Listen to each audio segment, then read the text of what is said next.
Racikan berita.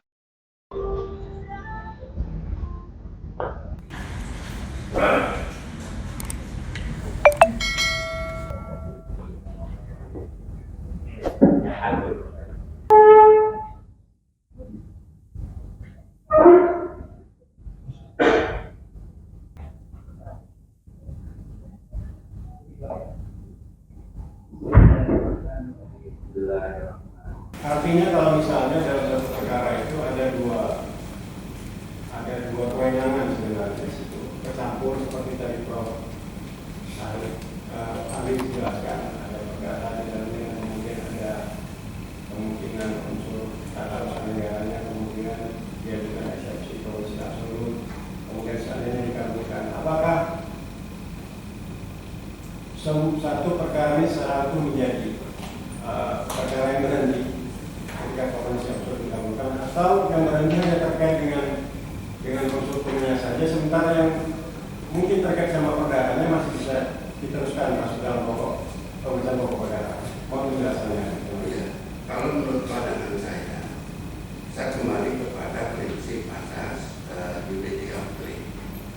Jadi tidak bisa di-state satu perkara dengan satu lembaga peradilan yang berbeda substansinya, karena memang didesain perdata adalah untuk lembaga peradilan perdata. Akun itu ada di pengadilan tata usaha negara dan seterusnya. Nah, oleh karena itu maka majelis hakim harus menolak bahwa tidak ada unity of claim, bahwa tidak boleh ada split ya, tetap ini menggunakan prinsip unity. Jadi dengan prinsip itu maka kalau ada perkara yang di luar substansi dan di luar kewenangan lembaga itu, maka perkara itu harus ditolak dari awal Untuk seluruhnya, sehingga memulai kembali dari nol. Penggugatnya boleh mengajukan kembali dengan mengeluarkan yang straight tadi, sehingga bersih betul-betul pada pokok perkara yang menjadi kewenangan lembaga peradilan yang bersangkutan. baik. Terima kasih yang mulia dari kami. Baik, mungkin ada dari tergugat yang lain.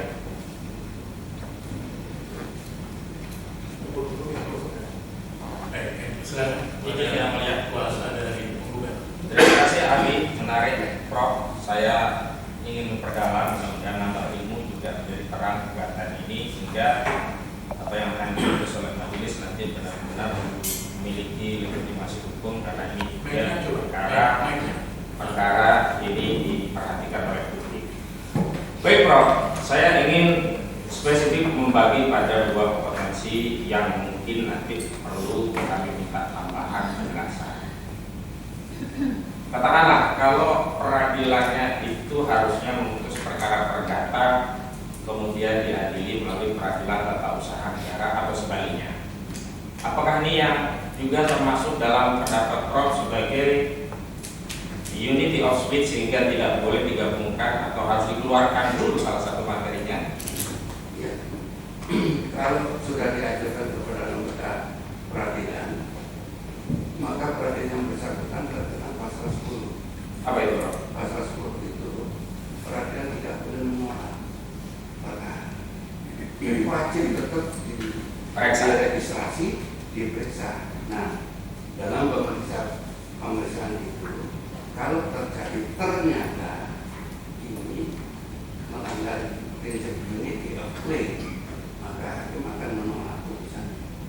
Nanti di putusan.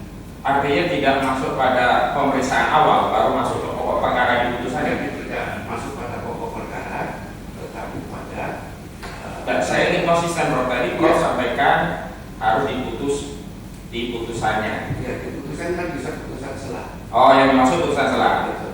Baik, saya lanjutkan Prof. Saya buat ilustrasi agar menjadi jelas persoalannya. Prof tadi juga sebut bahwa perkara yang masuk kewenangan dari kompetensi pengadilan tata usaha negara adalah PSIK atau katul atau putusan tata usaha negara. Saya bertanya kepada Prof, apakah ini ilustrasi ya? Saya tidak akan masuk ke perkara, saya menggunakan ilustrasi.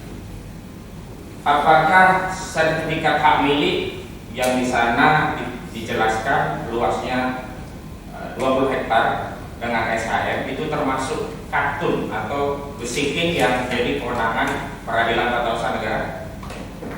Saya bersampaikan dua hal ya. Ya. Pertama, kalau berkaitan dengan kepemilikan itu adalah masih jurisdiksi Kementerian.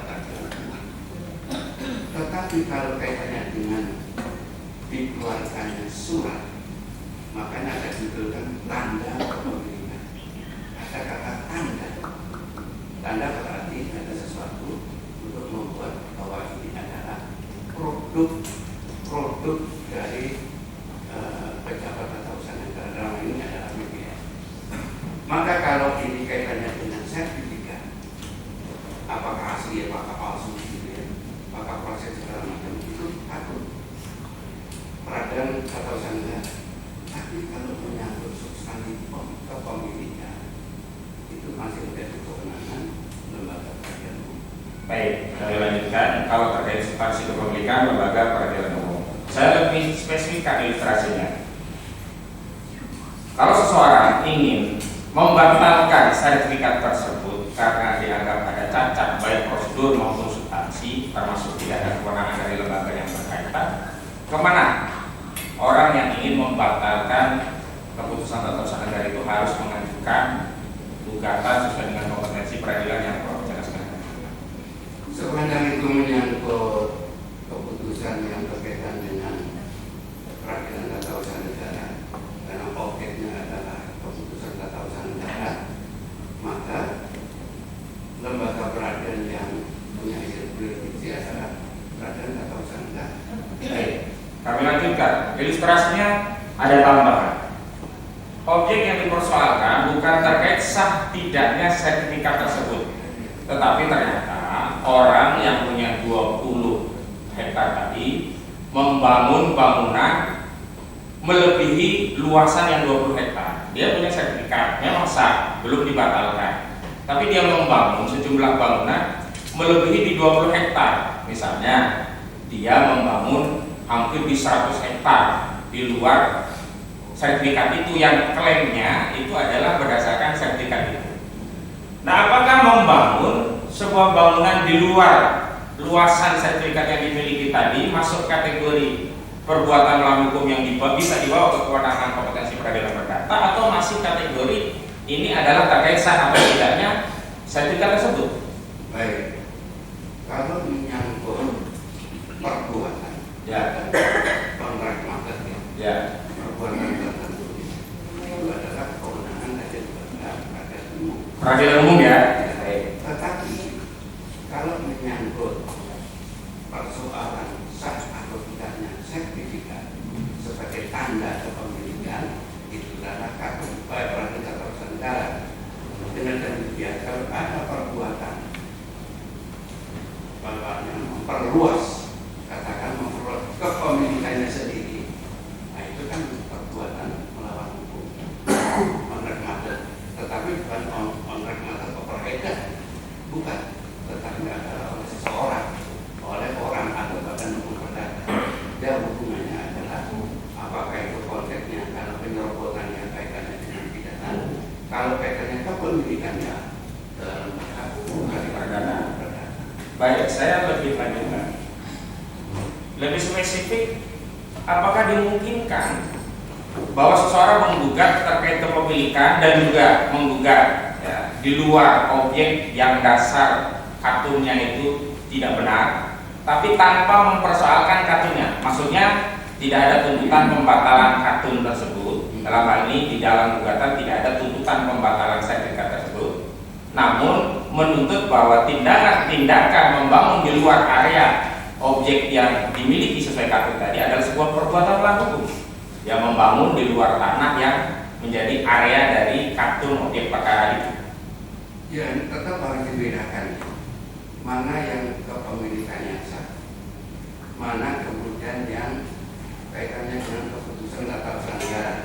Karena keputusan tata usaha negara itu ada perkaitannya nanti, kalau itu basic, maka kepada orang tertentu. Tapi Tapi kalau sifatnya rekening itu kan umum. Kalau yang Bapak ilustrasikan tadi adalah satu perbuatan yang melanggar hukum, karena bukan pemilik, dia memperluas dirinya sendiri. Tidak bisa, karena kepemilikan apapun itu ada prosedur, ada mekanisme, dan ada tanda kepemilikan. Nah, tanda kepemilikannya itu adalah kepada negara, namanya pemerintah, yaitu tadi sertifikat itu. Baik, sekarang saya perluas. Kalau tadi kita diskusi soal besiking, sekarang saya masuk ke tahapan yang kedua, rekening. Jadi keputusan dari badan atau pejabat tertentu yang berkaitan dengan pengaturan masyarakat publik. Nah, dalam sebuah keputusan itu ditegaskan bahwa pejabat tertentu tadi memberikan izin wewenang untuk satu badan hukum tertentu mengelola satu kawasan yang luasnya 1.755 hektar. Namun pihak yang diberi izin itu menyalahgunakan, kalau bahasa kami menyelundupkan, menyalahgunakan izin rekening umum tadi, keputusan badan atau pejabat tata usaha negara dalam bentuk rekening. Ini agak itu melebihi kawasan itu, bahkan bisa beberapa kecamatan misalkan di luar 1.355. Nah, apakah ini juga masih kategori besiking yang harus dibawa ke peradilan tata usaha negara? Atau ini sebenarnya perbuatan melawan hukum dari perseroan tersebut yang dia mengerjakan satu kawasan di luar keputusan negara? Yang ditanyakan oleh pihak penggugat itu similar dengan topik perkara yang sedang dibicara. Kami ilustrasi, kami tidak sebutkan proyek. Saudara terus pakai ilustrasinya, tapi bukan terkait dengan. Tidak, saya tidak menyebutkan PIK, tidak menyebutkan ilustrasi tersebut, tidak. Ilustrasi tadi. Silakan dijawab. Baik yang mulia, rekening itu adalah kebijakan yang dikeluarkan dalam norma. Beda dengan basic. Basic itu adalah keputusan pejabat atau organ di lapangan hukum bukti oleh yang berwenang. Kemudian yang ketiga adalah dia sifatnya konkret, individual, final. Tapi ada dua yang penting, punya hakikat. Kepada siapa? Kepada seseorang atau badan hukum ini. Sehingga inilah yang sifat dari kategori. Tapi kalau rekening ini ada dua hal yang penting. Pertama, kepentingan publik. Seperti pasal 33 ya. Semua yang rekening kepentingan publik itu adalah negara. Pasal 33 ayat 3. Maka kepentingan publik ini yang diatur, bukan kepentingan individu. Maka berlakunya kepada siapa saja umum, tidak ada umpamanya karena ini saya kira sifatnya rekening. Jadi karena rekening itu adalah norma yang mengatur di sinilah letaknya dalam filsafat hukum itu ada due respect. Due respect itu adalah negara wajib mengatur, to protect. Negara harus wajib melindungi dan hukum melindungi. Apa? Citizen constitutional right, hak konstitusional warga negara dan human right dan hak asasi. Itu berarti norma ini tidak bisa dicatur di pengadilan tata usaha negara. Hak masyarakat untuk koreksi boleh, boleh. Tapi ajukanlah kepada lembaga sama kalau itu di bawah undang-undang ke Mahkamah Agung. Kalau itu undang-undang terhadap undang-undang dasar ke Mahkamah Konstitusi, itu prinsipnya. Disinilah letak yang disebut pasal 1 ayat 2 Undang-Undang 45. Demokrasi atau perbuatan tangan rakyat itu boleh dijalankan jika dijalankan menurut undang-undang dasar. Di sini teori demokrasi dan demokrasi, sehingga di Indonesia itu tidak boleh semena-mena keputusan politik. Jadi keputusan politik untuk itu benar.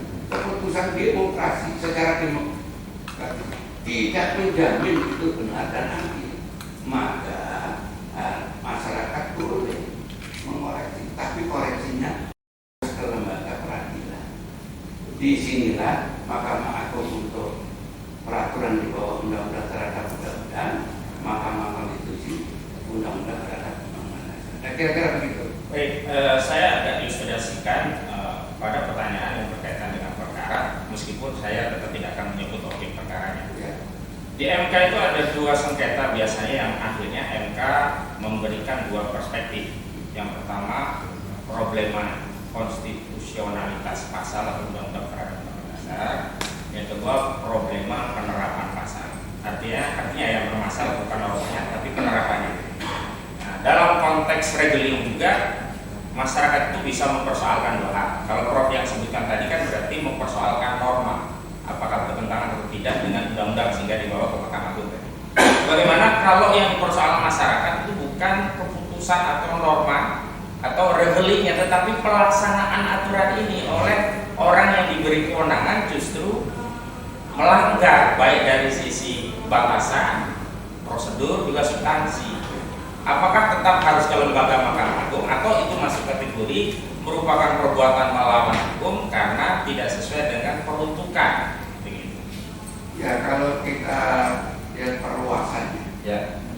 perluasan kantor di pasal Undang-Undang 2014, lihat pasal 7, pasal 1 angka 7 dan pasal 87, maka perbuatan melawan hukum itu diperluas termasuk tindakan, baik itu tindakan yang sifatnya faktual maupun tindakan dalam arti hukum right handling.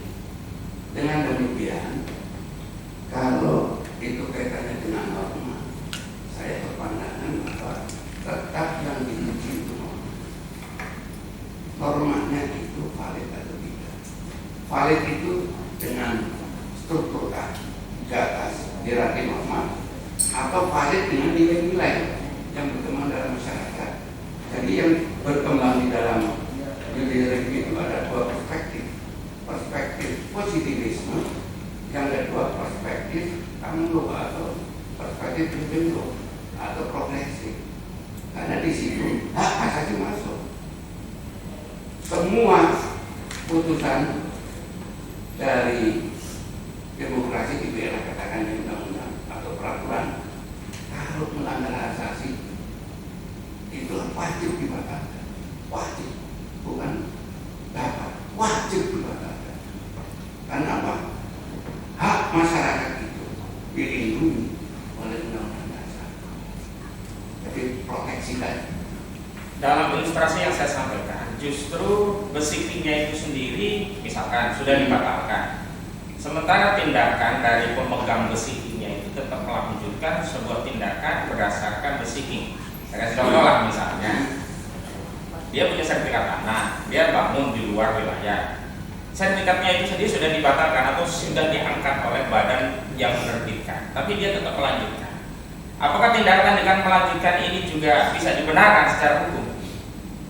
Kalau secara hukum ya tidak. Nah, kemana? Karena itu bukan persoalan norma, Penerapan kan? penerapan. Jadi judicial review itu adalah kaitannya dengan pengaturan norma. Norma itu sesuai dengan hierarki atau norma itu sesuai dengan nilai-nilai yang berkembang dalam masyarakat, namanya asas.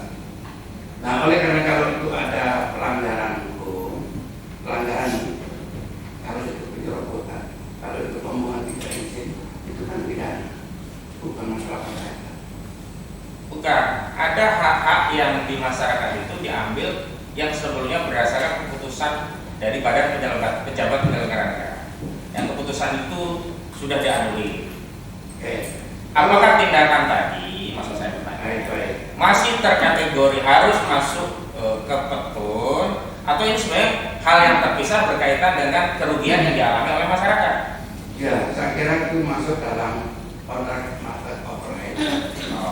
Jadi perbuatan melawan hukum oleh pejabat negara. Itu. Pejabat negara? Baik. Ini pejabatnya sudah menganulir tindakannya, sudah dibatalkan, selesai. Nah, pihak swasta yang mendapatkan fasilitas dari Kapten tadi masih melanjutkan. Apakah ini tindakan pejabat negara juga? Oh, yang ada ilustrasi Itu, iya. Mohon maaf yang mulia. Tanggapan saya itu karena ada kebijakan dari pejabat atau negara. Kalau itu on-track mata pemerintah. Kalau ini on-track mata. Perbuatan melawan. Saya lanjutkan. Mohon izin, Dik. Panjenengan ahli perdata atau tata usaha negara atau keduanya? Saya itu ahli tata negara. Perdata juga ya? Perdata Perdata satunya perdata. Dalam keterangan ini apakah termasuk keahlian saudara termasuk perdata? Tetap saya. Oh, tapi perdata tidak ya? Oh, baik. Saya lanjutkan.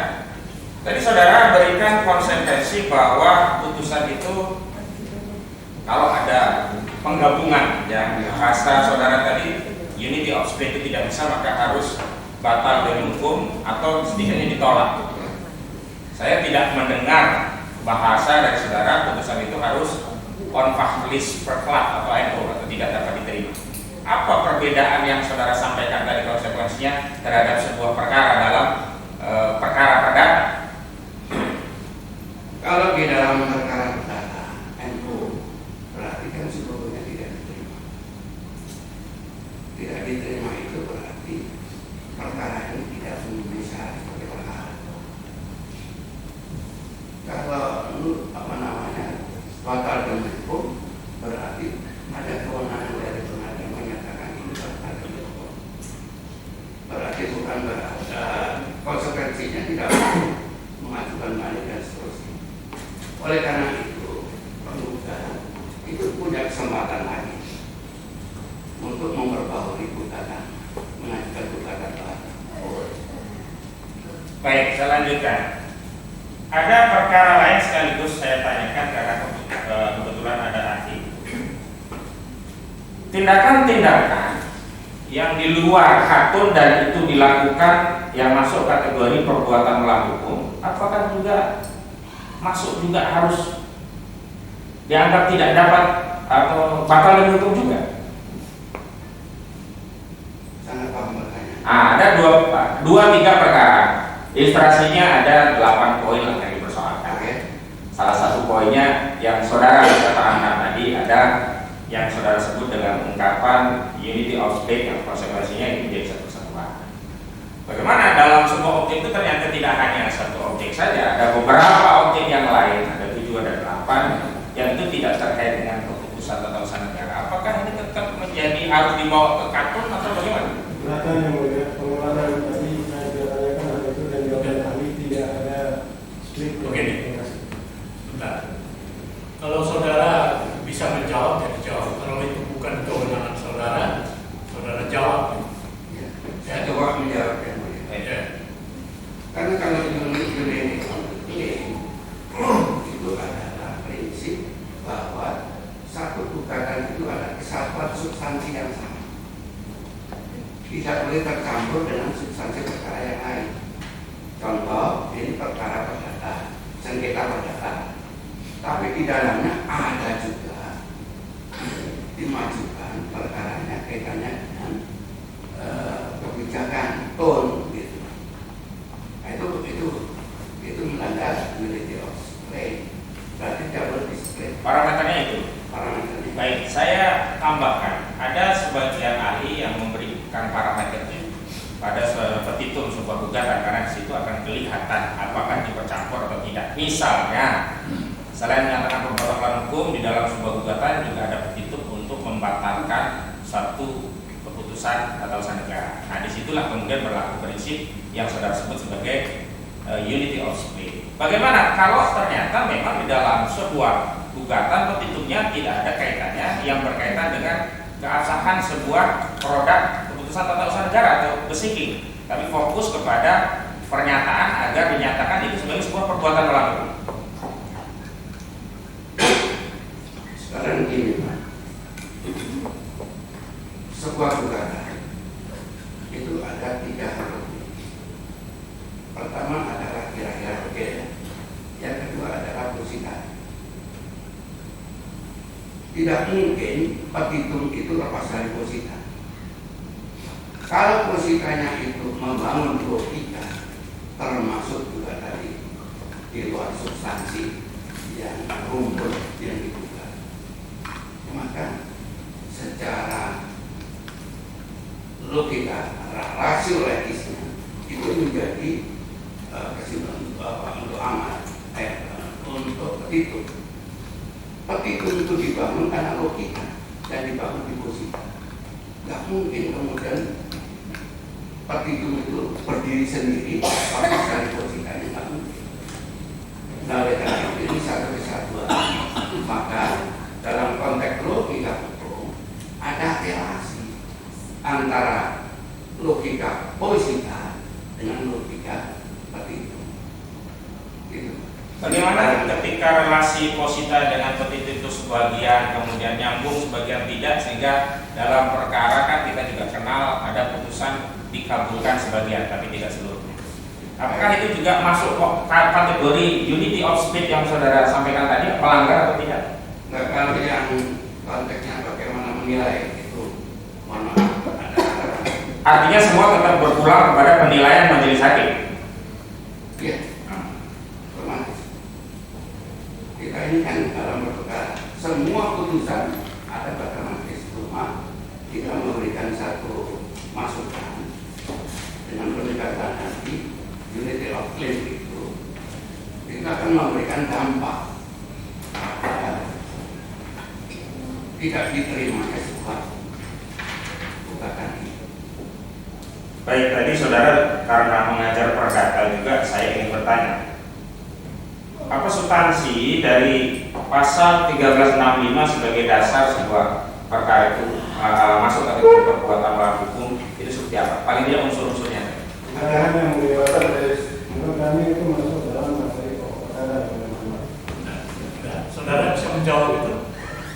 Iya. Dengan pasal Yang pertama ada perbuatannya, yang kedua ada kesalahannya, yang ketiga ada kerugian. Minimum tidak. Baik, itu ya. Ya. Baik, dalam konteks pembuktian jika ketiga-tiganya terpenuhi, apakah itu berarti sudah terpenuhi ketentuan pasal 1363 tersebut, 65 tadi? 3 unsur tadi terpenuhi semua. Secara definisi Kalau salah satu saja tidak terpenuhi, nggak mudah. Ini kan kumulatif. kumulatif ya, berarti bukan alternatif ya. Baik, saya lanjutkan. Dalam konteks kumulasi sebuah gugatan, jika ada beberapa materi yang digugat, sebagian memenuhi kumulatif unsur dalam 1365, sebagian yang lain tidak memenuhi, bagaimana pandangan ahli terhadap objek tersebut? Saya nggak bisa memberikan pandangan yang mulia. Oh, Ini iya. pandangan ahli. Baik, sementara dari kami cukup, yang mungkin yang lain. Cukup, Pak. Ada. Cukup yang melihat kembali. Jadi dari penggugat cukup. Kembali ke tergugat ada. Mohon izin yang mulia untuk menyampaikan satu pertanyaan. Silakan. Terima kasih. Pakai mic supaya lebih jelas suaranya. Saudara ahli mohon pendapat terkait adanya suatu gugatan. Di satu sisi orang tersebut tarik sebagai pihak tergugat dalam statusnya sebagai personal atau pribadi. Namun demikian, perbuatan sebagaimana diuraikan di dalam posita gugatan adalah merupakan perbuatan orang tersebut ketika menduduki jabatan publik. Pertanyaan saya terkait dengan gugatan yang substansinya demikian ini, apakah peradilan umum ataukah peradilan tata usaha negara yang memiliki kewenangan untuk memeriksa, mengadili dan memutus atas perkara. Terima kasih. Iya. Jadi sudah tidak menjadi pejabat, ya tidak bisa dihitung. Tetapi kalau sudah tidak, warga negara biasa, ini bisa di pengadilan biasa. Lembaga peradilan umum. Karena begini Pak, orang pejabat atau amdragara itu akan terkait dengan the arms. Ini kan teorinya Rockman. Sehingga amdragara ini mewakili sebagai wakil hukum dari the arms. Sehingga apa yang diputuskan sebagai kebijakan tanggung jawabnya sepanjang dia menjabat dan terkait dengan lembaga atau badan tata usaha negara tersebut. Dengan demikian, jika menggugat produk hukum jabatan atau pejabat tersebut, maka tidak bisa dikenakan kepada orang sebagai warga negara, tapi kembali kepada jabatan. Siapapun yang mengganti, dia akan bertanggung jawab tentang itu. Dan ini jabatan. Ahli mau diperjelas atas perbuatan ketika menduduki jabatan publik yang pada akhirnya menjadi bagian dari objek sengketa, itu masuk kewenangan pengadilan umum atau peradilan tata usaha negara. Sepanjang dia masih sebagai pejabat tata usaha negara, itu masuk betul. Tapi kalau sudah tidak, kembali kepada lembaga, maka lembaganya ini bisa betul. Contoh banyak makanya PCK yang dikeluarkan tahun sebelumnya, dia sudah kemudian nggak jadi menteri lagi kan, jadi pejabat. Maka keputusan itu kan masih hidup, kembali kepada lembaganya itu. Lembaganya tentu menjadi seorang peratur. Terima kasih. Sudah dari para terlibat cukup ya? Kami kira cukup ya. Baik, terima kasih ahli. Ini kami kembalikan hadiahnya. Ya. Baik, nanti para pihak Dulu ketemu di betul Jakarta Timur. para pihak menanggapi yang ahli.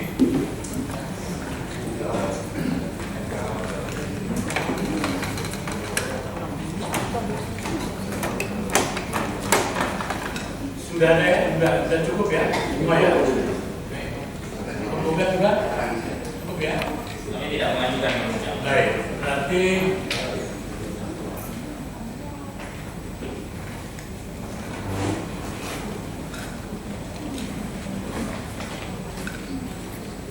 berikan kesempatan kepada majelis pengambil sikap dan ada eksepsi ini proses hari Kamis tanggal 3 Juni. Izin yang mulia, merunut pada prosedur, memang tidak dikenal mengajukan ahli pada proses eksepsi. Lalu yang mulia atas kebijakan diterima. Kami pun diberi kesempatan tapi kami tidak. Karena belum ada prosedurnya juga, ini ada keterangan ahli yang harus diperspektifkan, tentu sesuai kepentingan para pihak, bagi tergugat atau kepentingan dan kami juga. Alangkah elok jika kita juga buat prosedur yang sifatnya positif juga, artinya kami bisa diberi kesempatan untuk memberikan kesimpulan awal sebelum ada putusan selah. Karena tentu keterangan ahli ini kan baru keterangan yang sifatnya pendapat, belum dikonkretkan terhadap jawaban tergugat dan eksepsinya juga terhadap materi gugatan tergugat juga apa yang kami yakini ini masuk kategori perbuatan melawan. Kami mohon jika diperkenankan diberi waktu 1 minggu untuk memperspektifkan kesimpulan para pihak. Setelah itu kami kembalikan Secara tertulis lewat rekodnya aja kan ada ekor iya. Ya, supaya pengadilan hak yang sama diberikan seperti itu. Ya, silakan di-upload. Baik. Ya, berarti 1 minggu tanggal 30 ya. Berarti kemudian nanti untuk sikap majelis apakah keputusan akhir atau setelah tanggal 30 berarti tanggal 7. Tanggal 7. Ya. Nanti kami upload setelah jam 2. Gitu ya. Gitu ya. Cukup. Ada pertanyaan? Pertanyaan yang mulia untuk upload yang tadi kesimpulan itu batas waktu dan harinya Satu minggu ke depan. Kalau bisa hari itu, ada mungkin bisa jam. Jangan di atas jam 4, maksimal mungkin jam 2. Ya, maksimal jam 2 tanggal 30 yang mulia. ya. Tapi hari-hari sebelumnya juga silakan. Baik. Tapi kalau mau diupload itu paling lambat itu jam 2 siang. Ya, supaya para pihak tahu. Nanti tulisannya Menanyakan untuk kita kesimpulan buka kemudian jam solusi apakah ini kewajiban atau bagaimana? tidak kewajiban. Bagi yang mau mengajukan silakan. Gitu ya. Kalau memang tidak diupload, berarti majelis menganggap tidak menggunakan. Gitu ya. Cukup? Baik, kita tunda minggu depan sama 30. Sidang ditutup.